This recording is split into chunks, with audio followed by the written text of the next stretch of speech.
আমি তানভীর, সবেমাত্র honours complete করে একটা ভালো জব করি। এর মধ্যে বাবা উঠে পড়ে লেগেছে আমাকে বিয়ে দেওয়ার জন্য।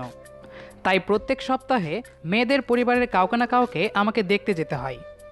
বাট আমি মেয়ের কোনো না কোনো অজুহাত দেখিয়ে বলে দিতাম যে আমার মেয়ে পছন্দ হয়নি, আর আমার বাবা হতাশ মুখে তাদের ফিরিয়ে দেন। আজ আবার আমি সেজেগুজে পাত্রীপক্ষের সামনে বসে আছি। পাত্রী হচ্ছে একজন ডাক্তার। তাই এবার বিয়ে ভাঙাটা সহজ হবে বলে মনে হয় না। বাবা তো ভীষণ খুশি, পারলে এখনই আমাকে বিয়ের পিঁড়িতে বসিয়ে দিত। যাই হোক, পাত্রীর বাবা আমাকে বিভিন্নভাবে পর্যবেক্ষণ করছেন, যেন আমি কোনো কাচের তৈরি সুন্দর পুতুল। আমাকে নিয়ে গিয়ে ঘরের কোণে সাজিয়ে রাখবেন। মনে মনে অপেক্ষা করছি কখন আমাকে আর পাত্রীকে একা কথা বলার সুযোগ দেবে। আমার হবু শ্বশুরমশাই আমার মনের কথা হয়তো বুঝতে পারলেন, তাই আমাদের আলাদা কথা বলার জন্য পাঠানো হলো। আমি তাকে আমার রুমে নিয়ে এলাম। উনি তখন থেকে নিচের দিকে তাকিয়ে আছেন। আমিও অবশ্য নিচের দিকেই তাকিয়ে আছি, তাই এখন অবধি তার মুখখানা দেখতে পেলাম না। অবশেষে আমি যখন প্রথমে মুখ উঠিয়ে বলতে যাব যে আমি বিয়েতে রাজি না, তখনই তাকে দেখে হয়ে গেলাম। এটা মেয়ে নাকি রূপকথার রাজকুমারী? একটা মেয়ে এত সুন্দর হয় কি করে? আমি লজ্জা শরমের মাথা খেয়ে হা করে তার দিকে তাকিয়ে রইলাম, কিন্তু উনি আমার দিকে একবারও তাকায়নি। আমার ঘোর কাটলে আমি জিজ্ঞেস করলাম, আমাকে আপনার পছন্দ হয়েছে? উনি সংক্ষেপে বললেন, হ্যাঁ। আশ্চর্য, এই মেয়েটা একবারও আমার দিকে তাকালো না, আর বলছে কিনা পছন্দ হয়েছে। উনি কি লজ্জা পেয়ে তাকাচ্ছেন না, নাকি অন্য কিছু? ধুর চাই, এগুলো কি ভাবছি আমি? এমন রাজকুমারীর মতো কোণে পাবো ভাবতে অনেক আনন্দ লাগছে। ওনাকে নিয়ে ফিরে গেলাম। সবাইকে বললাম, আমাদের একে অপরকে পছন্দ হয়েছে। সবাই উচ্চস্বরে আলহামদুলিল্লাহ বলে উঠল। বাবাকে আর পাইকে তখনই সবাইকে মিষ্টি খাইয়ে বিয়ে ঠিক করতে লেগে গেলেন। আমি লজ্জা পেয়ে ঘরের বাইরে চলে গেলাম, কিন্তু মেয়েটার কথা ভাবতেই অবাক লাগে। একবারও ও আমার দিকে তাকালো না। আমি কি দেখতে অতই খারাপ? আয়নার দিকে তাকিয়ে নিজেই নিজেকে জিজ্ঞাসা করছি। না, কলেজ লাইফে অনেক মেয়ের ক্রাশ ছিলাম আমি, কাউকে গ্রহণ করিনি নিজের বউয়ের সাথে প্রেম করব বলে। তখনই আমার ছোট ভাই এসে বলল, ভাইয়া, সামনে শুক্রবারে তোর বিয়ে। আমি তো লজ্জায় বেহুশ হয়ে গেলাম। আমার বিয়ে হবে, একটা সাজানো সংসার হবে, ভাবতেই অবাক লাগছে। দেখতে দেখতে সেই দিন চলে এলো। আজ আমার বিয়ে। অনেক ঝামেলা শেষে বিয়েটা সম্পন্ন হলো। পাশে বসে থাকা আমার বউ একটু কথা বলছে না আমার সাথে, হয়তো কথা কম বলে। সেই যাই হোক, এবার থেকে ও আমার, শুধুই আমার। আমার মতো করে ভালোবাসবো ওকে। এখন একটা বিভিন্ন রকমের ফুলে সাজানো খাটে বসে আছে আমার বউ। এটাই আমার বাসর রাত। নিশ্চয়ই অনেকক্ষণ যাবৎ আমার জন্য অপেক্ষা করছিল আমার বউ। দরজাটা আস্তে করে খুলে যখন ভেতরে ঢুকলাম, ঠিক তখনই আমার বউ আমাকে সালাম করলো। আমি যখনই ওকে উঠিয়ে বুকে জড়িয়ে ধরতে চাইলাম, কিন্তু ও সেটা করলো না। আমি ওর এরকম ব্যবহারে হতবাক হয়ে যাই। আমি কিছু না ভেবে খাটে গিয়ে বসলাম। ও আমার থেকে কিছুটা দূরে সরে বসলো। দেখেন, আমি আপনাকে কিছু কথা বলতে চাই। আমার কথা মন দিয়ে শুনবেন। আমি একটা ছেলেকে খুব ভালোবাসি, আর সেও আমাকে খুব ভালোবাসে। কোনো একটা কারণে বাবা ওকে পছন্দ করেনি। উল্টা বাবা আমাকে বিয়ে দেওয়ার জন্য ছেলে দেখতে লাগলেন। আপনার ছবি দেখার পর বাবা মা আপনাকে খুব পছন্দ করেন, আর আমাকে বলেন কাল আপনাকে দেখতে গিয়ে যাতে দেখার সাথে সাথেই হ্যাঁ করে দিই। আর যদি আমি সেটা না করি, তাহলে আমি আমার বাবার মরা মুখ দেখতে হবে। তাই বাধ্য হয়ে আপনাকে আমার বিয়ে করতে হলো। মুহূর্তের জন্য আমি নির্বাক হয়ে গেলাম। না, এটা হতে পারে না। যাকে নিয়ে এত স্বপ্ন দেখলাম সে অন্য কাউকে ভালোবাসতে পারে না। এটা শোনার আগে আমি মরে গেলাম না কেন? শরীরের প্রত্যেকটা কোষে তীব্র যন্ত্রণা অনুভব করছি আমি। আজ বুঝতে পারলাম কেন সেদিন ও আমার দিকে না তাকিয়ে হ্যাঁ বলে দিয়েছিল। আল্লাহ আমার সাথে কেন এমন হলো? আর পাঁচটা ছেলেদের মতো আমার কেন সংসার করা হলো না? যাই হোক, ও যাকে ভালোবাসে তাকে যেন পাই। তাই আমি বললাম, বেশ, তুমি কি চাও? ডিভোর্স দিতে হবে, তাই তো? বিছানার নিচ থেকে একটা কাগজ এনে ও আমার হাতে তুলে দিল। তাতে লেখা, বিয়ের 1 বছর পূর্ণ হতেই আমি নিজের ইচ্ছায় ওকে ছেড়ে চলে যাব। ও আমার দিকে কলম এগিয়ে দিয়ে বলল, এই পেপারে একটা সাইন করে দিন। 1 বছর পর আপনার বাবা মা হজ করতে যাবে, তখন আপনি এই পেপারের চুক্তি অনুযায়ী নিজের ইচ্ছায় আমাকে ছেড়ে দিবেন, আর আমি আমার ভালোবাসার মানুষকে বিয়ে করব। আর আমি আমার বাবা মার কাছে ক্ষমা চেয়ে নিব, তাহলে তারা আমাদের মেনে নিবে। তাই 1 বছর আপনাকে আমার স্বামীর অভিনয় করে যেতে হবে, কিন্তু কোনোদিন আমার কাছে স্বামীর অধিকার চাইতে আসবেন না। আমি খাটে ঘুমাচ্ছি আর আপনি সোফায় ঘুমান। এই বলে ও চলে গেল। আমি অবাক হয়ে ওর কথাগুলো শুনছিলাম। ভাগ্য আমায় এত সুন্দর একটা বাসরাত উপহার দিল। আমার বইয়ের দেওয়া চুক্তিপত্রে সাইন করে ফ্রেশ হতে চলে গেলাম। ফ্রেশ হয়ে এসে শুয়ে পড়লাম। নিজের অজান্তেই চোখের কোণ থেকে জল গড়িয়ে পড়ছে। আজ থেকে শুরু হলো আমার চুক্তির বিয়ের জীবন। ভোর হতে আমার ঘুম ভেঙে গেল, তাই উঠে নামাজ পড়ে নিলাম। নুসরাতের দিকে তাকালাম, অঘরে ঘুমাচ্ছে সে। ওহ, আপনাদের তো বলাই হয়নি, আমার বউয়ের নাম নুসরাত। আজ প্রথমবারের মতো আমার বউ নিজ হাতে নাস্তা তৈরি করলো। নতুন বউয়ের নাস্তা খেয়ে আমার আম্মু খুব খুশি হলেন। ভারী ভালো মানুষ আমার মা। ঘরের নতুন বউকে আমার মা কাজ করতে দিচ্ছিলেন না। এই তো আর সকালবেলার ঘটনা। থাক না বৌমা, ওগুলো আমি করে নেব। কি যে বলেন আম্মু, এখন আমি থাকতে আপনাকে কষ্ট করতে দিতে পারি? আজ থেকে আপনার ছুটি। শাশুড়ি আম্মু একটু হেসে চলে গেলেন। নাস্তা বানানো শেষে আমি শ্বশুরাব্বুকে ডাকলাম। উনি নাস্তা খেয়ে খুব প্রশংসা করতে লাগলেন। আমার শাশুড়িকে উদ্দেশ্য করে বললেন, দেখেছো, আমি প্রথমেই বলেছিলাম নুসরাত মায়ের মতো লক্ষ্মী মেয়ে আর একটাও হয় না। এই স্নেহপ্রবণ ব্যবহারে চোখের কোণ ভিজে গেল আমার। খুব কষ্ট হচ্ছে এই ভেবে যে আমি তাদের 1 বছরের চুক্তির বৌমা। এরপর আমায় চলে যেতে হবে। দুপুরে খাওয়ার সময় আমি খাবার টেবিলে হাজির হলাম। আম্মু আমাকে দেখে বলল, কি রে তানভীর, বৌমা কোথায়? তোমার বৌমা ঘরে শুয়ে ঘুমাচ্ছে। ওকে ডেকে নিয়ে আয় তো বাবা। আচ্ছা। তারপর আমি মায়ের কথা মতো আমার চুক্তির বউকে ডাকতে রুমে এলাম। এসে দেখি উনি এখনও গভীর ঘুমে তলিয়ে আছেন। কয়েকবার ডাকলাম, কিন্তু তাও উঠল না। হাত লাগাবো কি লাগাবো না ভেবে হাত দিয়ে হালকা ধাক্কা দিয়ে জাগিয়ে তুললাম। উনি চোখ খুলে আমাকে দেখে প্রচণ্ড রেগে গেলেন। ও তাড়াতাড়ি উঠে আমাকে বলল, কাল রাতের কথা ভুলে গেছেন? না মানে মানে বলেছি না, আমার কাছে কোনোদিন স্বামীর অধিকার দেখাবেন না। তাও আপনি কেন আমাকে স্পর্শ করলেন? তুমি উঠছিলে না তাই। আসলে চুপ করুন, একদম বাজে বকবেন না। আপনি কি ভেবেছেন 2 দিন স্বামীর মতো করে ভালোবাসলে চুক্তি ক্যান্সেল হয়ে যাবে? কান খুলে শুনে রাখুন, আমি শুধু টুটুলকে ভালোবাসি। আমি তো তোমাকে ইচ্ছে করে স্পর্শ করিনি। মা তোমাকে দুপুরে খাওয়ার জন্য ডেকেছে তাই। আপনাকে শুধু বাবা মায়ের সামনে অভিনয় করতে হবে, আর রুমে আপনি আমার থেকে যথাসম্ভব দূরে থাকবেন।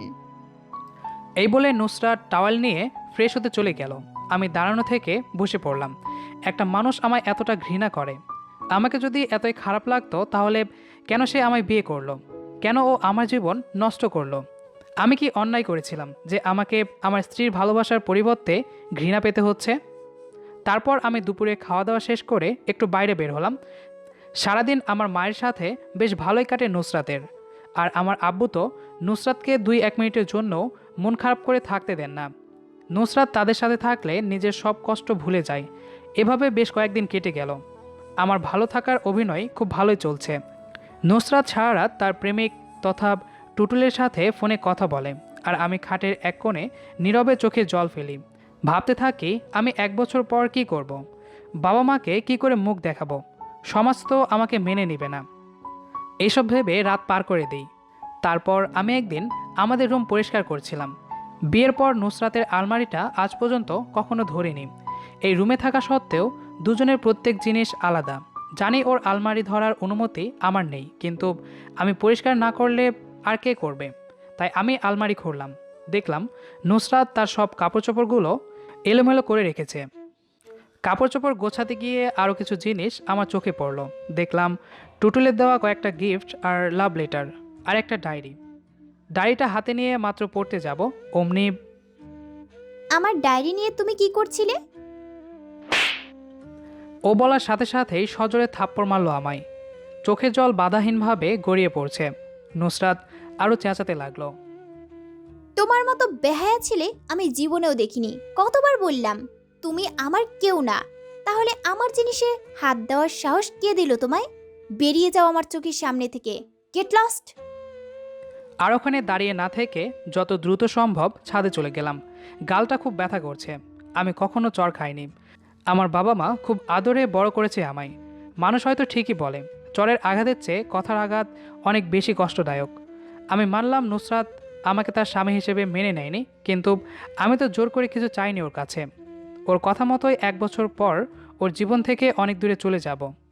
এতক্ষণ ছাদে বসে এগুলো ভাবছিলাম আমি। কিছুই খাওয়া হয়নি এই পর্যন্ত।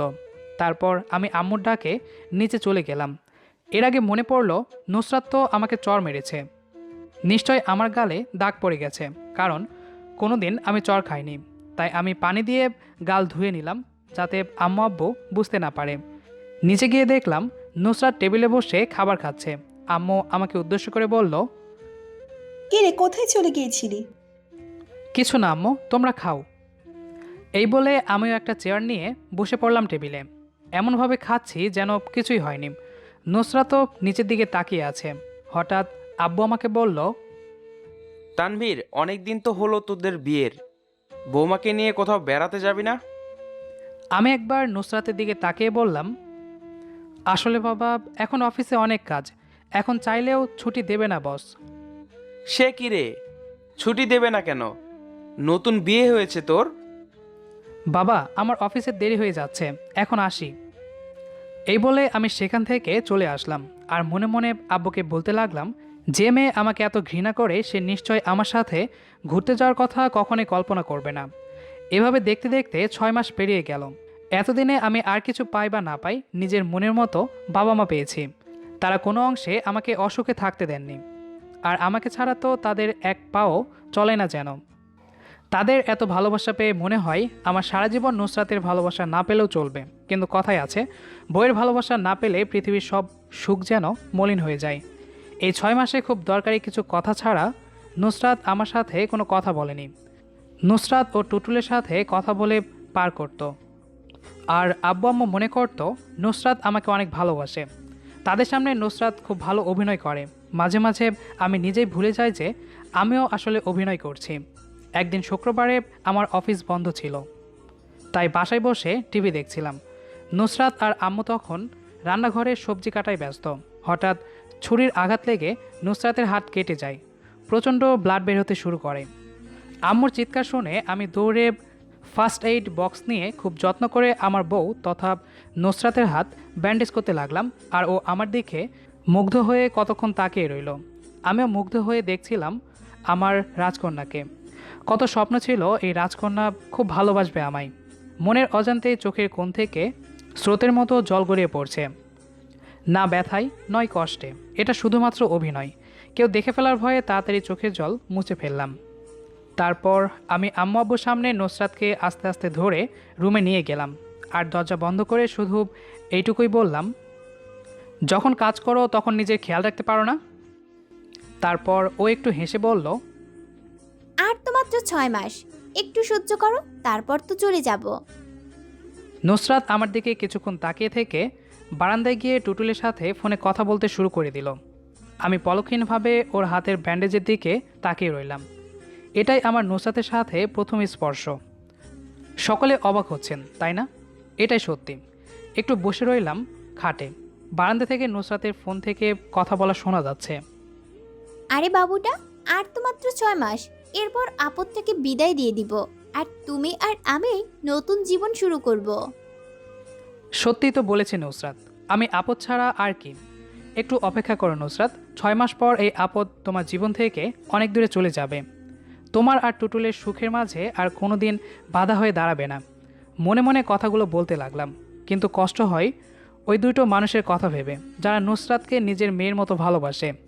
আচ্ছা, আমি তার জীবন থেকে চলে যাওয়ার পর টুটুল কি ওকে ঠিকঠাকভাবে খেয়াল রাখবে তো? ওর চেহারার মতো ওর মনও সুন্দর হবে তো? নিশ্চয় সুন্দর হবে। না হলে নুসরাত কি ওকে এত ভালোবাসতো? সেদিন সোফায় টুটুলের একটা ছবি পেয়েছিলাম। ছেলেটা আসলে ভাগ্যবান না হলে এমন রাজকন্যার মতো মেয়ের ভালোবাসা পেত না সে। আর আমার মতো হতভাগা আর কেউ নেই যে কিনা 6 মাসে অবহেলা অপমান ছাড়া কিছুই পাইনি। বাকি 6 মাসও এভাবেই কাটিয়ে দেব। আজ আমার অফিসে খুব জরুরি একটা মিটিং আছে, তাই সকাল থেকে সব কাজ খুব তাড়াতাড়ি করছি। আমি রুমের বাইরে আড়াল থেকে দাঁড়িয়ে দেখছি আর ভাবছি, যতক্ষণ না নুসরাত আমাকে ডাকবে ততক্ষণ আমি রুমে প্রবেশ করব না। আর আজ অবধি সেই দিন আসেনি যে নুসরাত আমাকে অফিসে যাওয়ার আগে রুমে ডাকবে। হঠাৎ করে কেন জানি না ছোটবেলার কথা মনে পড়ে গেল। বাবাকে টাই পরিয়ে টাই বাঁধা শিখেছিলাম আর ভেবেছিলাম ভবিষ্যতে আমাকে প্রত্যেক দিন অফিসে যাওয়ার সময় নিজের বউ টাই বেঁধে দিবে। তখন আমার ক্ষুদ্র হৃদয়ে এই ভাবনাটা আসেনি যে আসলে এই স্বপ্ন শুধু স্বপ্ন হয়ে থেকে যাবে। তারপর আম্মু ডাক দেওয়াই আমার ভাবনায় ছেদ হলো। রান্নাঘরে গেলাম, তখন আম্মু আমার হাতে নাস্তার ট্রে ধরিয়ে দিয়ে বলল, তানভীর, নুসরাতকে নাস্তাটা একটু রুমে দিয়ে আয় তো বাবা। এই সময় রুমে যাওয়া ঠিক হবে কি না তা ভাবছিলাম। তারপর আম্মু আবার বলল, যাও বাবা, দেরি হয়ে যাবে তো, মেয়েটা এখনো না খেয়ে আছে। আমি জানি আমি এখন রুমে গেলে নুসরাত আমার ওপর ভীষণ রেগে যাবে। যা হওয়ার হবে আমি যাবই। রুমের দরজার সামনে গিয়ে নক করলাম। ভাগ্যে কি নির্মম পরিহাস, নিজের রুমে নিজেই নক করে ঢুকতে হয়। তারপর নুসরাত আমার দিকে কিছুক্ষণ বিরক্তিকর ভাব নিয়ে তাকিয়ে বলল, কি চাই? মা নাস্তা পাঠিয়েছে। নিয়ে যাও, আমার এখন খেতে ইচ্ছে করছে না। খালি পেটে থাকলে শরীর খারাপ হতে পারে। সেটা আমার ইচ্ছা, আর তোমাকে বলেছি না কখনো আমার উপর স্বামীর অধিকার দেখাবে না। দেখো, তুমি আমাকে স্বামীর অভিনয় করতে বলেছ আর আমি সেটাই করছি। কিন্তু এখন তুমি যদি নাস্তা না করো তাহলে মা সন্দেহ করতে পারে। তুমি যেহেতু নাস্তা করতে চাচ্ছ না, তাই আমি নাস্তা নিয়ে যাচ্ছি। এই বলে যখনই চলে আসতে যাব ঠিক তখনই নুসরাত পেছন থেকে ডাক দিয়ে বলে, এই দাঁড়াও, নাস্তা রেখে যাও। বাহ, আম্মুর কথা বলাতেই কাজ হয়েছে। নাস্তা রেখে অফিসের উদ্দেশ্যে বাসা থেকে রওনা দিলাম। আজ প্রথমবারের মতো নুসরাত আমার কথা শুনল। নিজের অজান্তেই কখন জানি না ভালোবেসে ফেলেছি এই নিষ্ঠুর মানুষের নিষ্ঠুর ব্যবহারকে। কিন্তু কী লাভ, যে মানুষটা কিছুদিন পর অন্য কারো হয়ে যাবে তাকে ভালোবেসে? তার মনের কোথাও তো আমি নেই, শুধুমাত্র ঘৃণা করে নুসরাত আমাকে। তার চেয়ে ভালো 6 মাস শেষ হওয়ার অপেক্ষা করি। তারপর অফিসে চলে আসার পর আমার মনে পড়ল যে আমি ভুল করে ফোন বাসায় ফেলে রেখে এসেছি। প্রত্যেকদিন দুপুরে আম্মুকে কল দিয়ে জিজ্ঞেস করতাম যে নুসরাত খেয়েছে কিনা। তারপর আমি খেতাম। কিন্তু আজ আমি কিভাবে বলবো? আর আমি কিভাবে জানবো যে নুসরাত খেয়েছে কিনা? মা, নুসরাত, তানভীর ভুল করে ওর ফোন বাড়িতে রেখে অফিসে চলে গেছে। তুমি একটু তানভীরের অফিসে গিয়ে ওর ফোনটা দিয়ে এসো। এটা কি বললেন উনি? যে ছেলেকে আমি নিজের রুমেই সহ্য করতে পারি না, আর আমি কি না তার অফিসে যাব? তারপর আবার শাশুড়ি আম্মু বলল। এত ভয় পাচ্ছ কেন? তোমার বরের অফিস, তুমি যাবা না সেটা কি করে হয়? আমি নিজেও তো মাঝে মাঝে তোমার শ্বশুর আব্বুর অফিসে যেতাম, বিভিন্ন অজুহাতে আমাকে ডাকতো, এই বলেই আমি হেসে দিলাম। মামা, আমি অফিসে গেলে ভালো দেখায় না, আমি যাব না। আমি বলছি তো কিচ্ছু হবে না, তুমি যাও এখন। এখন যদি আমি না করি উনি নির্ঘাত সন্দেহ করবেন, তাই চটপট রেডি হয়ে নিলাম। তানভীরের ফোন নিয়ে গাড়িতে উঠে বসলাম। ড্রাইভার আমাকে নিয়ে যেতে লাগলেন অফিসের দিকে। দেখতে দেখতে অফিস চলে এলাম। ড্রাইভার গাড়ির দরজা খুলে দাঁড়িয়ে রইল। আমি ধীরে ধীরে গাড়ি থেকে নামলাম। ড্রাইভারকে বললাম আমি না আসা পর্যন্ত অপেক্ষা করতে। অফিসে ঢোকার পর রিসেপশনে গিয়ে বললাম আমি মিস্টার তানভীর চৌধুরীর সাথে দেখা করতে চাই। রিসেপশনের মেয়েটি জিজ্ঞেস করলো, ম্যাম, আপনি ওনার কি হন? কাইন্ডলি একটু বলবেন। কি বলবো আমি? নিজেকে কিভাবে তানভীরের স্ত্রী পরিচয় দিব? আমি তো তানভীরের চুক্তির বউ। রিসেপশনের মেয়েটির কথায় ঘোর কাটল আমার। কি হলো ম্যাম? জি, আমি ওনার স্ত্রী। Just 1 minute ma'am. উনি কাকে যেন কল করে ডাকলেন। একটা পিয়ন এসে আমাকে তানভীরের ক্যাবিনে নিয়ে গেল। ক্যাবিনে ঢুকতেই তানভীর পিয়নকে যেতে বলল। তারপর আমি ঠাস করে দরজা বন্ধ করে দিলাম। তারপর আমি বলতে শুরু করলাম, কি চাই তোমার? আমাকে কি শান্তিমতো বাঁচতে দেবে না? আসলে চুপ, একদম চুপ। তোমার মতো ছেলেদের আমার ভালো করেই চেনা আছে। সকালে তোমার কথা মতো নাস্তা করেছি বলে চোখে সর্ষে ফুল দেখেছো, তাই না? দেখো, তুমি কিন্তু ভুল করছো। কি দেখবো কি? আমি তোমার চালাকি বুঝি না ভেবেছো? ইচ্ছে করে বাসায় ফোন ফেলে রেখে আমাকে অফিসে আনার ধান্দা। কতবার বলেছি তোমায়, আমার সামনে স্বামী সাজার কোনো দরকার নেই। আমি তোমাকে শুধু ঘৃণা করি। শুনতে পাচ্ছ না তুমি?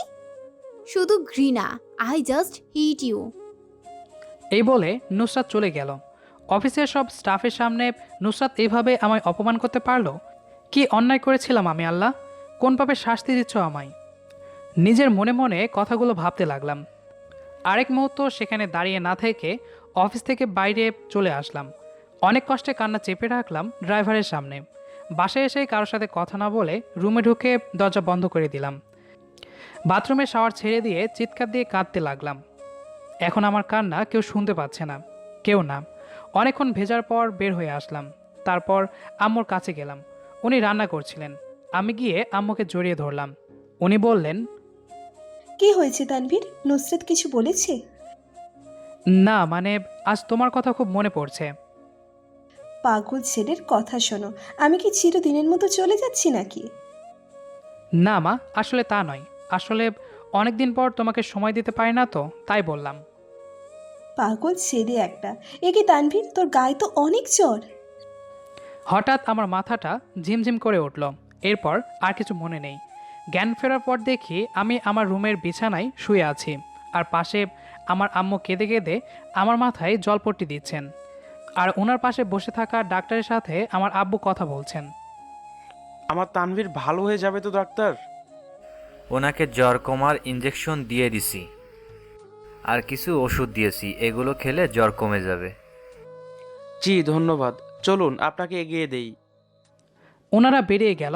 আম্মু বলল, তানভীর, নুসরাত অনেকক্ষণ আগে বাইরে গেছে। আমি অবশ্য ওকে ফোন দিয়েছিলাম, কিন্তু ওর ফোন সুইচ অফ দেখাচ্ছে। আর রাত তো কম হলো না, এখনও ফিরছে না। আমার খুব চিন্তা হচ্ছে। আমি মাকে জিজ্ঞেস করলাম, কয়টা বাজে এখন? রাত 11টা। আমার চিন্তা শুরু হলো। নুসরাত তো এত দেরি করে না কখনো। আজকে আমার ওপর রেগে আছে বলে বাসায় আসছে না। ঠিক তখনই কলিং বেল বেজে উঠল। নুসরাত এসে গেছে। আম্মু ওকে জিজ্ঞেস করতে লাগলেন যে ও এতক্ষণ কোথায় ছিল। আমি শুয়ে শুয়ে ভাবছি, আর তো মাত্র কয়েকটা মাস বাকি। এরপর তো নুসরাত সবাইকে ছেড়ে অনেক দূরে চলে যাবে। জানি না কি আছে আমার ভাগ্যে। আজ আমাদের বিয়ের 8 মাস পূর্ণ হলো। তার মানে আর মাত্র 4 মাস পর চুক্তি শেষ হয়ে যাবে। কথাগুলো মনে মনে ভাবছিলাম আর আমার অফিসের শার্ট আয়রন করছিলাম। ঠিক তখনই আমার ফোনটা বেজে উঠল। স্ক্রিনে তাকিয়ে দেখি রনির নাম। রনি আমার কলেজ লাইফের ফ্রেন্ড। শুধু ফ্রেন্ড বললে ভুল হবে, আমার একমাত্র বেস্ট ফ্রেন্ড। কেউ কাউকে ছাড়া কিছুই বুঝতাম না। 2 মাস হলো ওর বিয়ে হয়েছে, অবশ্য লাভ ম্যারেজ। ধ্যাত, পুরনো কথা ভাবতে গিয়ে ফোনটাই রিসিভ করা হলো না। তারপর আমি রনিকে ব্যাক করলাম। হ্যালো। কিরে, বউকে পেয়ে আমাদের ফুলে গেলি নাকি? কি যে বলিস, তো কেমন আছিস? এই তো ভালোই। শক্তি আমাকে খারাপ থাকতে দেবে বল? তোর কি খবর? নুসরাত তোকে নিশ্চয়ই অনেক ভালোবাসি। কি বলবো বুঝতে পারছি না। কিরে, চুপ করে আছিস কেন? Any problem? আরে ছাড় না, কিছু না। নুসরাত আমাকে অনেক ভালোবাসে, তুই কল্পনাও করতে পারবি না। ভালো তো বাসতেই হবে। তুই তো তোর সব ভালোবাসা তোর ফিউচার বউয়ের জন্য জমিয়ে রেখেছিলি। কলেজ লাইফে এত প্রপোজ পেয়ে তোর একটাই কথা ছিল যে তোর সব ভালোবাসা শুধু তোর বউয়ের জন্য, তাই না রে? তো তোরা কোথাও বেড়াতে যাচ্ছিস না? ও শিট, ভুলেই গেছি তোকে বলতে। আমি আর সুপ্তে একটা সুন্দর জায়গায় বেড়াতে যাচ্ছি, আর আমরা চাই তুই আর নুসরাত আমাদের সাথে জয়েন কর। ও বলার সাথে সাথেই আমি নির্বাক হয়ে গেলাম। যার সাথে 8 মাসে শপিং পর্যন্ত যাওয়ার সৌভাগ্য হয়নি, আর সে কিনা আমাকে নিয়ে ঘুরতে যাবে, এটা তো কল্পনার বাইরে। আসলে আমার অফিসে অনেক কাজ রে। এবার তোরা ঘুরে আয়, আমরা পরের বারে যাব। দেখ, আমি তোর কোনো কথা শুনবো না, তোকে আমাদের সাথে যেতেই হবে। প্লিজ দোস্ত, একটু বোঝার চেষ্টা কর। ঠিক আছে, তোরা না গেলে আমরাও যাবো না। এত কষ্ট করে প্ল্যানিং করলাম, আর তুই কিনা বলছিস যাবি না। দেখ, পাগলামি করবি না, পরিস্থিতি বুঝতে হবে তোকে। এটা তুই বলছিস যে তানভীর কলেজ লাইফে এত চঞ্চল ছিল, সে কিনা এখন সাংসারিক হয়ে গেছে? এত চেঞ্জ? আচ্ছা রনি, আমি তোর সাথে পরে কথা বলবো, আমার অফিসের সময় হয়ে গেছে। ওকে রাখছি, ভালো থাকিস। বাই, নিজের খেয়াল রাখবি। ঠিক তখনই নুসরাত চলে এলো। এতক্ষণ ধরে ফোনে কার সাথে কথা বলছিলে শুনি? না, আসলে আমার এক বন্ধুর সাথে কথা বলছিলাম। ও বুঝেছি, আমি যেহেতু টুটুলকে ভালোবাসি তাই তুমিও তোমার লাইন সেটিং করে ফেলেছো। দেখো, তুমি কিন্তু আমাকে ভুল বুঝছো। ভুল তো এতদিন আমি বুঝতাম যে তুমি একটা ভদ্র পরিবারের ছেলে, এখন তো দেখছি নিজের বউ থাকতে অন্য কারোর সাথে অবৈধ প্রেম করছো। প্লিজ চুপ করো। কি চুপ করবো আমি? আর তো মাত্র 4 মাস, এরপর তুমি যার সাথে খুশি পীড়িত করো। এই বলে নুসরাত দ্রুত গতিতে রুম থেকে বেরিয়ে গেল। মেয়েটা আমাকে এত অপমান করে কি পাই? চুক্তি হলেও আমি তো ওর স্বামী। আমাকে ভালোবাসতে না পারলেও অন্তত ঘৃণা না করুক। আকাশের দিকে তাকিয়ে ভাবছি, জীবনটা কেন এরকম হলো। আমার সবচেয়ে বড় কষ্ট এটা নয় যে আমার বউ আমাকে ভালোবাসে না, বা আমার সামনে অন্য একটা ছেলের সাথে রাতের পর রাত কথা বলে কাটাই। কষ্ট তো এটাই, সকলের সামনে আমার সব কষ্ট লুকিয়ে সুখে থাকার অভিনয় করতে হয়। আর সবাই আমার এই অভিনয়কে বাস্তব ভাবে যে আসলে আমি সুখে আছি। মাঝে মাঝে ইচ্ছা করে চিৎকার করে সবাইকে বলে দিই আমি সুখে নাই, খুব কষ্টে আছি আমি। খুব ইচ্ছা করে মায়ের কোলে মাথায় রেখে নিজের সব কষ্টের কথা বলে ফেলি, কিন্তু পারি না আমি কাউকে কিছুই বলতে। চোখের জল মুছে আম্মুর কাছে গেলাম। মায়ের কাছে গেলে আমি আমার সব কষ্ট ভুলে যাই। গিয়ে দেখলাম উনি খুব খুশি। খুশির কারণ জানতে চাইলে উনি বললেন পাশের বাসার ভাবির নাকি এক ফুটফুটে ছেলে হয়েছে। তারপর মা আমাকে ও নুসরাতকে সাথে নিয়ে বেবিটাকে দেখতে গেলেন। খুব কিউট বাবুটা। বাবুটা ঘিরে আজ তাদের বাসায় আনন্দের বন্যা বয়ে যাচ্ছে। সত্যি এই নিষ্পাপ শিশুরাই পারে সবাইকে নিমিষেই আনন্দ দিতে। তারপর আমি আম্মুর অনুরোধে বাবুটা কোলে নিলাম। অনুভূতিটা কেমন ঠিক ভাষায় প্রকাশ করা যাবে না। বাবুটা আমার কোলে তার ছোট ছোট হাত পা নাড়িয়ে খেলছে, দেখলেই চোখ জুড়িয়ে যায়। এখন আমার মন খুব ভালো হয়ে গেছে। বাসায় ফেরার পর মা নুসরাতের হাত ধরে বলল, মামনি, তোমার কাছে একটা জিনিস চাই, দেবে? বলুন না মা, আপনার কি চাই? মা, আমি আর তোমার শ্বশুর আব্বু চাই তোমার কোল আলো করে আমার তানভীরের এমন এক ফুটফুটের সন্তান ঘরে আসুক। আমাদেরও তো ইচ্ছে করে একটা ছোট্ট দাদু ভাইয়ের সাথে খেলা করতে। বলো, ছেলে হোক আর মেয়ে হোক, একটা হলেই চলবে। কি দেবে তো? তারপর নুসরাত কোনো কথা না বলে আম্মুর হাত ছেড়ে দিয়ে রুমে চলে গেল। মায়ের কথাটা শোনার পর আমার মাথায় যেন আকাশ ভেঙে পড়ল। এই আমি কি শুনছি? নুসরাত যে কোনোদিন তাদের এই আশা পূরণ করতে পারবে না, কোনো দিনও না। কারণ ডিভোর্স পেপারের চুক্তি অনুযায়ী আর মাত্র 4 মাস পর নুসরাত এই বাড়ি ছেড়ে চলে যাবে। খুব কান্না পাচ্ছে আমার এই ভেবে যে নুসরাত চলে যাওয়ার পর আমি বাবা মাকে কি জবাব দিব। বারবার মনে পড়ছে বাবুটা আমার কোলে খেলছিল, আমারও তো এমন একটা আদরের সন্তান হতে পারত। কিন্তু না, আমি তো কোনোদিন বাবা হওয়ার সুখ পাবো না, কারণ আর মাত্র 4 মাস পর নুসরাত অন্য কারো হয়ে যাবে। এই ভেবে আমার অনেক খারাপ লাগছে। তাহলে আমি কেন এসব ভাবছি? না তানভীর, তুই নুসরাতের চুক্তির বউ, আর চুক্তির জামাইদের এসব ভাবতে নেই। আর এটাই তোর নিয়তি, তোকে শক্ত হতে হবে। নুসরাতের সুখের দিকে তাকিয়ে তোকে তোর নিয়তিকে মেনে নিতে হবে। মনে মনে কথাগুলো ভাবতে লাগলাম। হ্যাঁ, আমাকে পারতেই হবে। নুসরাত আমাকে ভালোবাসে না তাতে কি, আমি তোকে ভালোবাসি। আর ওর সুখ যদি আমাকে ছেড়ে চলে যাওয়ার মধ্যে থাকে তবে আমি তাই করব। আর মাত্র 4 মাস আমাকে এভাবে অভিনয় চালিয়ে যেতে হবে। আর বাবা মা হজে চলে গেলেই আমি ওকে ওর কাঙ্ক্ষিত জায়গায় পৌঁছে দিয়ে আসব। এরপর আমার নুসরাত টুটুলকে নিয়ে সুখে থাকবে। আর ততদিন আমি আমার বাবা মাকে কোনো মতে ম্যানেজ করে নেব। তারপর রাতে নুসরাত খাবার খেয়ে শুয়ে পড়ল। আমিও আমার অফিসের কাজ শেষ করে রুমে চলে আসলাম। ঠিক তখনই যা দেখলাম, আমি সাথে সাথেই ভয় পেয়ে গেলাম। দেখলাম নুসরাত আমার ফোনে কার সাথে যেন কথা বলছে। আমি এগিয়ে আসতে ফোনটা আমাকে দিয়ে হাসি মুখে বলল, নাও কথা বলো। চেয়ে দেখি রনির নাম্বার। চমকে উঠলাম। রনি আবার উল্টাপাল্টা কিছু বলল না তো নুসরাতকে? ভয়ে ভয়ে ফোনটা কানে দিলাম। হ্যালো। নুসরাতের সাথে কথা বললাম রে, ও আমাদের সাথে ঘুরতে যেতে চায়।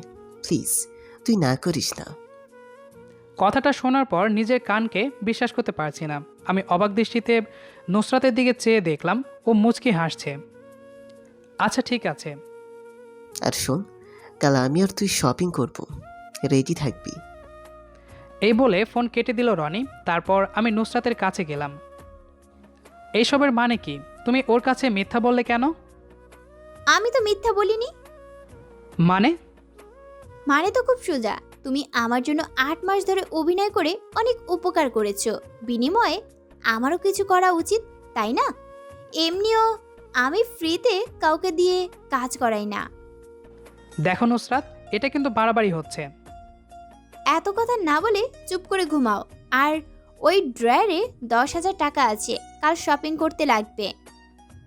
দেখো, আমি এতদিন যা করেছি সেগুলো মন থেকে করেছি। আর বিশ্বাস করো, ওগুলো অভিনয় ছিল না। পেছনে ফিরে দেখি নুসরাত ঘুমিয়ে পড়েছে। তার মানে আমার কোনো কথাই শুনেনি সে।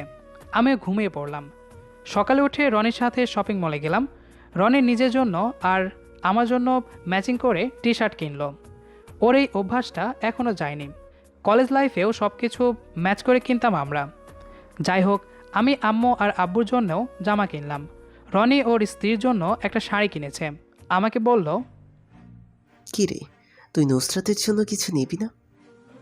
রনির সামনে ইচ্ছা না থাকা সত্ত্বেও নুসরাতের জন্য নীল রঙের একটা শাড়ি কিনলাম। আমি জানি নুসরাত মরে গেলেও এটা পরবে না। শপিং শেষে বাসায় ফিরলাম। মহামায়ার উদ্দেশ্যে যাত্রা করব। আম্মু আব্বুকে ওদের জন্য আনা গিফট দিতেই বলল, পাগল ছেলে একটা, ঘুরতে তুই যাচ্ছিস, আমরা নই। তারপর আব্বু বলল, দেখতে হবে না ছেলেটা কার। এই কথা বলতেই সবাই হেসে দিল। আমি রুমে এসে নুসরাতের জন্য কেনা শাড়িটা আলমারিতে রেখে দিলাম। আমি জানি এটার স্থান এই আলমারি ছাড়া আর কোথাও হবে না। অবশেষে 2 দিন পর আজ আমরা মহামায়া যাব ট্রেনে করে। আমি যে টি শার্টটা রনির সাথে ম্যাচ করে কিনেছিলাম সেটা পরলাম। আর নুসরাত আমাকে অবাক করে দিয়ে আমার আনা শাড়িটা পরল। আমি হাঁ করে তাকিয়ে আছি বলে নুসরাত আমার কাছে এসে বলল, আমি এই শাড়িটা না পরলে তোমার ফ্রেন্ড সন্দেহ করত। এছাড়া অন্য কিছু ভেবে ভুল করো না। আমি আর কিছু বললাম না। আমাদের সিট পাশাপাশি পড়েছে, আর তার বিপরীতে রনিদের সিট। ওরা দুজন খুব হেসে হেসে কথা বলছে। আমরা দুজন শুধু নীরব। নীরবতা ভেঙে আমি নুসরাতকে জিজ্ঞাসা করলাম, টুটুল কি জানে যে তুমি আমার সাথে ঘুরতে যাচ্ছ? সেটা তোমার না জানলেও চলবে। আমার ব্যক্তিগত ব্যাপারে নাক গলানোর দরকার নেই তোমার। তারপর আমি আর কিছুই বললাম না, চুপ করে বসে আছি। কি দরকার তার সাথে কথা বলে অপমানিত হওয়ার? জানালা দিয়ে ট্রেনের বাইরে দৃশ্য দেখতে দেখতে কখন যে ঘুমিয়ে পড়েছি বুঝতেই পারিনি। ভেবেছিলাম ঘুম থেকে উঠে দেখব নুসরাত আমার কাঁধে ঘুমিয়ে আছে, কিন্তু না। প্রত্যেকবারের মতো এবারও আমার কল্পনা শুধু কল্পনায় থেকে গেল। আমি জানালার পাশেই হেলান দিয়ে ঘুমিয়েছিলাম। উঠে দেখলাম নুসরাত এখনও ঘুমিয়ে আছে। পাশে একটা লোককে জিজ্ঞেস করলাম, মহামায়া পৌঁছাতে আর কতক্ষণ লাগবে? উনি বললেন, আর ঘন্টাখানেকের মধ্যে পৌঁছে যাব। দেখলাম নুসরাত জেগে গেছে। না বুঝেই ওকে সরি বলে দিলাম। ভাবলাম আমি হয়তো কথা বলাই ওর ঘুম নষ্ট হয়েছে। নুসরাত আমার দিকে তাকিয়েও কিছু বলল না। তারপর ফোন নিয়ে নুসরাত সিট থেকে উঠে গেল। হয়তো টুটুলের সাথে কথা বলতে গেছে। ঠিক 1 ঘন্টা পর আমরা মহামায়া স্টেশনে চলে এলাম। আমার কাছে সব কিছু স্বপ্নের মতো মনে হচ্ছে। এখনও বিশ্বাস হচ্ছে না নুসরাত সত্যি আমাকে নিয়ে ঘুরতে এসেছে। আমরা সবাই ট্রেন থেকে নেমে পাশের একটা রেস্টুরেন্টে ব্রেকফাস্ট করে নিলাম। রেস্টুরেন্ট থেকে বের হয়ে রনিকে বললাম, সত্যি জায়গাটা খুব সুন্দর রে। এইটুকু দেখেই অবাক হচ্ছিস? এখন তো অনেক কিছু দেখার বাকি আছে। তা তো বটেই। এই বলে একটু হেসে দিলাম আমি। লাস্ট কবে হেসেছিলাম মনে পড়ছে না। যে আমি কিনা কলেজ লাইফে সারাদিন হাসতাম আর অন্যদের হাসিয়ে মাতিয়ে রাখতাম, আর সেই আমি এখন হাসতে ভুলে গেছি। এখন অবাক লাগে নিজের প্রতি। কি রে, কি ভাবছিস? না কিছু না, চল। একটা হোটেল বুক করলাম আমরা। 2টা রুম নিলাম। আজ দুপুরে খেয়ে ঘুরতে বের হব। ফ্রেশ হয়ে রুমে চলে এলাম। নুসরাত মনে হয় এত জার্নি করে খুব টায়ার্ড, তাই রুমে এসেই ঘুমিয়ে পড়ল। আমি ফ্রেশ হতে চলে গেলাম। এখানে ঢাকার তুলনায় শীত একটু বেশি, তবে প্রকৃতিটা অসম্ভব সুন্দর। ব্যাগ থেকে জামা কাপড় বের করার সময় দেখলাম নুসরাতের সেই ডায়েরিটা, যেটা ধরার কারণে আমাকে ও থাপ্পড় পর্যন্ত মেরেছিল। ও এটা এখানে কেন এনেছে? ডায়েরি লিখতে তো তেমন একটা দেখি না। সে যাই হোক, ওর জিনিসে হাত দেওয়ার অধিকার আমার নেই, তাই ডায়েরিটা আগের জায়গায় রেখে দিলাম। দুপুর হলে নুসরাত ঘুম থেকে উঠে ফ্রেশ হয়ে নিল। আমি অপেক্ষা করছিলাম নুসরাত রুম থেকে বের হওয়ার পর আমি বের হব। নুসরাত যাওয়ার সময় বলল, কি হলো? কার জন্য অপেক্ষা করছো? না মানে তুমি যাওয়ার পর আমি যাব। কেন? আমার সাথে গেলে কি তোমার প্রেস্টিজ চলে যাবে নাকি? ধুর, তা কেন হবে? তুমি নিজেই তো তোমার থেকে আমাকে দূরে থাকতে বলেছ, তাহলে আমরা একসাথে কিভাবে যেতে পারি? সেটা বাসার জন্য, আর এটা হোটেল। এখানে সবাই জানে আমরা হাজবেন্ড ওয়াইফ। একসাথে না গেলে উল্টা ঝামেলায় পড়বো। এখন চলো। মেয়েটা আসলে আজব, কখন কি বলে নিজেও জানে না। শত হোক আমার বউ, ওর কথা তো শুনতেই হবে। তাই কথা না বাড়িয়ে ওর সাথে নিচে গেলাম। দেখলাম রনিরা টেবিলে বসে আছে। আমরা যেতেই রনি বলে উঠল, এখন আসার সময় হলো তোর? সেই কখন থেকে অপেক্ষা করছি তোদের জন্য। আসলে নুসরাত ঘুমাচ্ছিল তাই। ও, আমি ঘুমাচ্ছিলাম, আর তুমি যে রেডি হতে এত সময় লাগালে সেটা বলবে না? এবার নিজেরা টকশো শুরু করেছিস? চুপ করে খেতে বস, আমাদের এখন বের হতে হবে। সবাই একসাথে লাঞ্চ করে নিলাম। এরপর আমরা বের হলাম প্রকৃতির সৌন্দর্য উপভোগ করতে। অনেক জায়গায় ঘুরলাম আমরা। আর নুসরাতের অভিনয় দেখে তো মুগ্ধ হয়ে যাচ্ছে আমি। রনিদের সামনে খুব কেয়ার করতে লাগলো সে। পাহাড়ের ডালি দিয়ে হাঁটছি, তখনই আই, তুমি সাবধানে হাঁটতে পারো না? এক্ষুনি তো পড়ে যেতে। আমি মনে মনে বললাম, পড়ে গেলে তো তোমার উপকার হতো, আপদটা নিজ থেকেই বিদায় হয়ে যেত। তবুও আমি ওর কাছে খুবই কৃতজ্ঞ। কখনো ভাবতেই পারিনি নুসরাত আমাকে এমন সুন্দর এক মুহূর্ত উপহার দেবে। আমি আর রনি অনেকগুলো সেলফি নিলাম। ওদের সামনে অভিনয় করতে নুসরাতও আমার সাথে সেলফি নিল। অবশেষে সন্ধ্যায় হোটেলে ফিরে এলাম। আজকের দিনটার কথা সত্যি কোনোদিন ভুলতে পারবো না আমি। আজ অনেক দিন পর মন খুলে হাসলাম, অনেক মজা করলাম। ভাবলাম নুসরাতকে একটা ধন্যবাদ দেওয়া দরকার। ও আমাকে না নিয়ে আসলে তো কখনো এমন একটা সুযোগ পেতাম না। রুমে আসার পর নুসরাতকে ডাক দিলাম, এই যে শুনছেন? কি? ধন্যবাদ। কিসের জন্য? আমাকে এখানে নিয়ে আসার জন্য। এটা তো তোমার পাওনা। তুমি এতদিন তোমার বাবা মায়ের সামনে অভিনয় করে আমার উপকার করলে, বিনিময়ে তোমাকে এখানে নিয়ে আসলাম। সে যাই হোক, তবুও থ্যাঙ্কস। তোমার জায়গায় অন্য কেউ থাকলে আমি এটাই করতাম। এই বলে নুসরাত কাপড় চেঞ্জ করতে চলে গেল। আমি মনে মনে বললাম, নুসরাত, আমি তো অন্য কেউ না, তোমার স্বামী। সবসময় অপমান না করলেও তো পারো। এরপর রাতে ডিনার করে শুতে আসলাম। তখনই নুসরাত বলল, এখানে তো সোফা নেই, তাই আমাকেও বেডে থাকতে হবে। আমি কিছু বললাম না। নুসরাত মাঝখানে কতগুলো কোলবালিশ রেখে বলল, ভুল করেও বালিশের এপাশে আসার চেষ্টা করবে না। এখানে যতদিন থাকবো এভাবেই থাকতে হবে। আমি কিছু না বলে এপাশ ফিরে ঘুমিয়ে পড়লাম। এভাবে 2 দিন অনেক ঘোরাঘুরি আনন্দ করে কাটালাম। আজ আবার ঢাকায় ফিরে যাব। রনির ট্রেনের টিকিট বুক করতে চলে গেল। আমি সব কিছু গোছাচ্ছিলাম, বিছানায় দেখলাম একটা গিফটের মতো কিছু একটা। হ্যাঁ, গিফটই তো। হয়তো নুসরাত টুটুলের জন্য কিছু কিনেছে, ওটা ওভাবেই পড়ে রইল। আমরা হোটেল থেকে বের হওয়ার পর নুসরাত আমাকে জিজ্ঞেস করলো সব কিছু ঠিকঠাক নিয়েছি কিনা। আমি মাথা নাড়িয়ে হাসূচক উত্তর দিলাম। এরপর আবার স্টেশন। ট্রেন চলতে শুরু করলো। সব নিয়েছো তো? বললাম তো নিয়েছি, তবে বিছানায় তোমার একটা গিফট পড়েছিল, সেটা নেইনি। এবার নুসরাত খুব রেগে গেল। ইডিয়েট কোথাকার, নাওনি মানে কি? আমি মনে করেছি তুমি টুটুলের জন্য কিছু নিয়েছো, আর তোমার জিনিসে হাত দেওয়ার অধিকার তো আমার নেই। ইউজলেস একটা। ওইটা তোমার জন্য ছিল। কথাটা শোনার পর আমি নিজের কানকে বিশ্বাস করতে পারছি না। আমি কি ঠিক শুনেছি? নুসরাত কি আমার জন্য গিফটটা নিয়েছিল? সরি, আমি তো জানতাম না। তুমি জানোটা কি? তুমি বাসায় গেলে তোমার বাবা মা জিজ্ঞেস করতে পারে আমি তোমাকে কি দিয়েছি। এই জন্য গিফটটা দিয়েছিলাম তোমাকে। ধুর, নিমিষে সব খুশি মাটি হয়ে গেল। ওটাও অভিনয়ের একটা অংশ ছিল। আমি কেন নিজের চুক্তির কথা ভুলে যাই? আর তো মাত্র 2 মাস বাকি। পুরো রাস্তায় নুসরাত আমার সাথে আর একটাও কথা বলেনি। তারপর আমরা ঢাকায় ফিরে আসলাম। রনির থেকে বিদায় নিয়ে বাসায় চলে এলাম। দেখলাম দরজায় আম্মু আর আব্বু দাঁড়িয়ে আছে। নুসরাত গিয়ে তাদের সালাম করলো আর জড়িয়ে ধরলো। নুসরাত কিছুক্ষণ পর কথা বলে রুমে এসে ফ্রেশ হয়ে রান্নাঘরে চলে গেল। তারপর আম্মু ওকে জিজ্ঞেস করতে লাগলো কেমন লাগলো বেড়াতে গিয়ে। তারপর নুসরাত সব খুলে বলল। তারপর আম্মু নুসরাতকে আবার জিজ্ঞেস করলো, আর 2 মাস পর আমি আর তোমার শ্বশুর আব্বু হজে যাব, আর হজ থেকে ফিরে এসে যেন সুখবর পাই। কথাটা শোনার পর মনে অজানা ভয় ঢুকে গেল। আর 2 মাস পর আনন্দের নয় কষ্টের খবর পাবে আমার বাবা মা, যে তাদের আদরের বৌমা তাদের ছেড়ে চলে গিয়েছে। দুশ্চিন্তা ঘিরে ধরল আমায়। বাবা মা হজ থেকে ফিরে এলে আমি তাদের কি জবাব দিব? আর নুসরাত, প্রত্যেক দিন ওর বকা না শুনলে আমার দিন কাটে না। ও চলে যাওয়ার পর তো আমাকে অপমান করার মতো আর কেউ থাকবে না। সামান্য ভুলের জন্য কেউ আর বকা দেবে না। আমি যে মরে যাব নুসরাতকে ছাড়া। কিন্তু নুসরাত টুটুলকে ভালোবাসে, আর নুসরাতকে ওর ভালোবাসার কাছে পৌঁছে দিতে হবে। আমাকে তার জীবন থেকে সরে যেতে হবে চিরকালের মতো। এরকম হাজার চিন্তা আমার মাথায় উকি দিচ্ছে। যতদিন যাচ্ছে আমার দুশ্চিন্তা বেড়ে চলছে। অনেক সময় আম্মুর কাছে গিয়ে কান্না শুরু করি। উনি আমার মাথায় হাত বুলিয়ে বলে, পাগল ছেলে, এমনভাবে কাঁদছে যেন আমরা চিরকালের মতো চলে যাচ্ছি।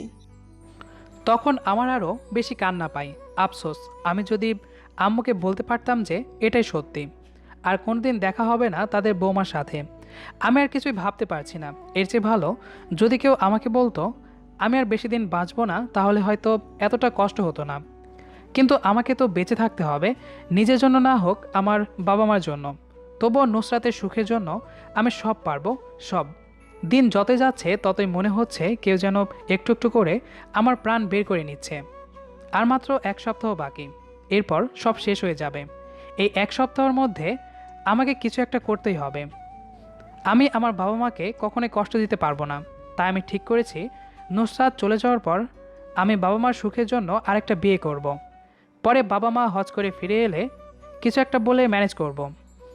এরপর নুসরাতের পরিবর্তে অন্য কেউ আসবে এই পরিবারের বউ হয়ে এবং আমার স্ত্রী হয়ে, আর আমার সন্তানের মা হওয়ার সৌভাগ্য পাবে। বিধাতার কাছে প্রশ্ন, সবাই বলে উনি যা করেন ভালোর জন্যই করেন।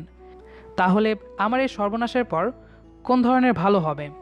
এই 1 সপ্তাহ আমি আমার আম্মা আব্বু আর নুসরাতের সাথে খুব ভালোভাবে কাটাতে চাই। প্রত্যেকটা দিন আমার জীবনের স্মরণীয় করে রাখতে চাই। যদি পারতাম তাহলে এই 1 সপ্তাহটা কোনোদিনও শেষ হতে দিতাম না। কিন্তু কথাই আছে, সময় ও স্রোত কারোর জন্য অপেক্ষা করে না, তেমনি আমার জন্য করবে না। এতক্ষণ ছাদের কোণে দাঁড়িয়ে এসব ভাবছিলাম। সূর্য অনেক আগেই অস্ত গেছে, কিন্তু আমার কষ্ট আগের মতোই আছে। তারপর নুসরাতের ডাকে নিচে গেলাম। আমি গিয়ে দেখলাম আজ আব্বু আম্মু রান্না করেছে। আমি যেতেই, দেখ তানভীর, তোর আম্মু আমাকে চ্যালেঞ্জ করেছে, আজকের ডিনার আমাকে রান্না করতে হবে। খুব তো বলো, রান্না করা নাকি তোমার বাম হাতের খেলা। আজ আমিও দেখবো কেমন খেলা দেখাও তুমি। তারপর নুসরাত বলল, চারুন নাম্মু, উনি এইসব পারেন। আমি থাকতে শুধু শুধু উনি কেন কষ্ট করবেন? বাবা, আপনি আমাকে দিন। না মা, আজকে আমাকে প্রমাণ করতেই হবে যে আমি কম যাই না। পরিশেষে আব্বুর জেদের কাছে নুসরাতকে হার মানতে হলো। তারপর নুসরাত কোনো উপায় না পেয়ে দাঁড়িয়ে দাঁড়িয়ে আব্বুর রান্না দেখছিল। আজ আমার অফিস বন্ধ, তাই আমিও চুপ করে না থেকে তাদের সাথে যোগ দিলাম। আমি মজা করে বললাম, কি ব্যাপার মা, আজকের বাবুচিটাকে চেনা চেনা লাগছে, অনেকটা আমার বাবার মতো লাগছে। বাবার কি ডুপ্লিকেট আছে নাকি? তারপর আব্বু বলল, হারামি, আমি ডুপ্লিকেট না, তোর বাবার অরিজিনাল কপি। তা বাবা, আজকে তোমার ট্রেন হঠাৎ টিভি রুম থেকে কিচেনের দিকে ব্রেক করলো কেন? আমাকে তোর মাদার ইন্ডিয়া চ্যালেঞ্জ করেছে যে আজকে ডিনার রান্না করে সবাইকে খাওয়াতে হবে। তা তুমি একা করছো কেন? নুসরাত তোমাকে হেল্প করবে। কি ব্যাপার, হেল্প করবে না? আজ ছেলেদের রান্নার চ্যালেঞ্জ, আমি কেন হেল্প করব? পারলে তুমি হেল্প করো। বেশ, তাহলে বাবা চলো কাজে লেগে পড়ি। তারপর নুসরাতকে আম্মু টেনে টিভি রুমে নিয়ে গেলেন। তারা দুজনে টিভি দেখছে আর কিচেন থেকে ঠুসঠাস আওয়াজ আসছে। তারপর আম্মু একটু হেসে বলল, কে জানে আজ কপালে ডিনার জুটবে কিনা। ওনার কথাই নুসরাতও হেসে দিল। বাপ ছেলে ঠিক 9টায় নুসরাত ও আম্মুকে খাবার টেবিলে ডাক দিলাম। তারা দেখে তো অবাক। আজ আমরা অনেক রান্না করেছি, মাছ, মাংস, সবজি, ডাল, লাচ্ছি, আরও অনেক কিছু। তারপর নুসরাত আর আম্মু তো খেয়ে অবাক। আমরা এত রান্না করলাম কিভাবে? আর এত টেস্টি রান্না তো ওনাদের জন্য অসম্ভব। নুসরাত যতটুকু জানে আমি ডিম অমলেট করা ছাড়া আর কিছুই পারি না, তাহলে আজ এত কিছু। যাই হোক, সবাই খাওয়া শেষে নিজেদের রুমে চলে এলাম। আমি বাকি খাবার ফ্রিজে রাখতে কিচেনে এলাম। কিচেনে আসতেই ওদের রান্নার সিক্রেট আমার কাছে জলের মতো পরিষ্কার হয়ে গেল। সব খাবার ওরা রেস্টুরেন্ট থেকে আনিয়েছে আর প্যাকেটগুলো ফ্রিজের পেছনে লুকিয়ে রেখেছে যাতে আমরা টের না পাই। হায় রে কপাল, আমার শ্বশুরাব্বু শেষ পর্যন্ত চিটিং করে চ্যালেঞ্জ জিতলেন। আমিও প্যাকেট আগের জায়গায় লুকিয়ে রেখে আমার রুমে চলে আসলাম। এসে দেখি তানভীর ল্যাপটপ নিয়ে কি যেন করছে। আমি যেতেই বলল, বাবা মায়ের জন্য হজে যাওয়ার জন্য টিকিট বুক করছি। তুমি কোথায় যাবে ঠিক করেছো? তাহলে তোমার জন্য টিকিট বুক করে দিতাম। আমার ভেতরটা যেন দুমড়ে মুচড়ে উঠল। আমাকে তাড়িয়ে দেওয়ার এত তাড়া! তানভীরের কথায় আমার ভাবনায় ছেদ হলো। কি হলো, কিছু বলছো না কেন? আমাকে নিয়ে তোমার ভাবতে হবে না, সময় মতো আমি চলে যাব। আর চুক্তির মধ্যে তো এটা লেখা ছিল না যে আমি কোথায় যাব সেটা তোমাকে বলে দিতে হবে। ওকে, গুড নাইট। এই বলে আমি সোফায় গিয়ে শুয়ে পড়লাম। নুসরাতও গিয়ে শুয়ে পড়ল। আর মাত্র 3টা রাত নুসরাত এই বাড়িতে আছে। আর মাত্র 3 দিন পর আমার আর নুসরাতের বিবাহবার্ষিকী। আর এই বিবাহবার্ষিকীর সবচেয়ে বড় উপহার ওই দিনই যে আমরা চিরদিনের মতো আলাদা হয়ে যাব। অনেক দিন হলো আর ঘুম আসে না। আমি সারা রাত জেগে কাটিয়ে দিই। এখনও জেগে আছি, ঘুমাতে মন চায় না। কেটে যায় আমার নির্ঘুম রাত। সকাল হলো, নুসরাত এখনও ঘুমাচ্ছে। তারপর আমি নুসরাতকে ডাক দিলাম। এরপর নুসরাত কিচেনে গিয়ে আমাদের জন্য নাস্তা বানালো। সবাই উঠে ফ্রেশ হলাম।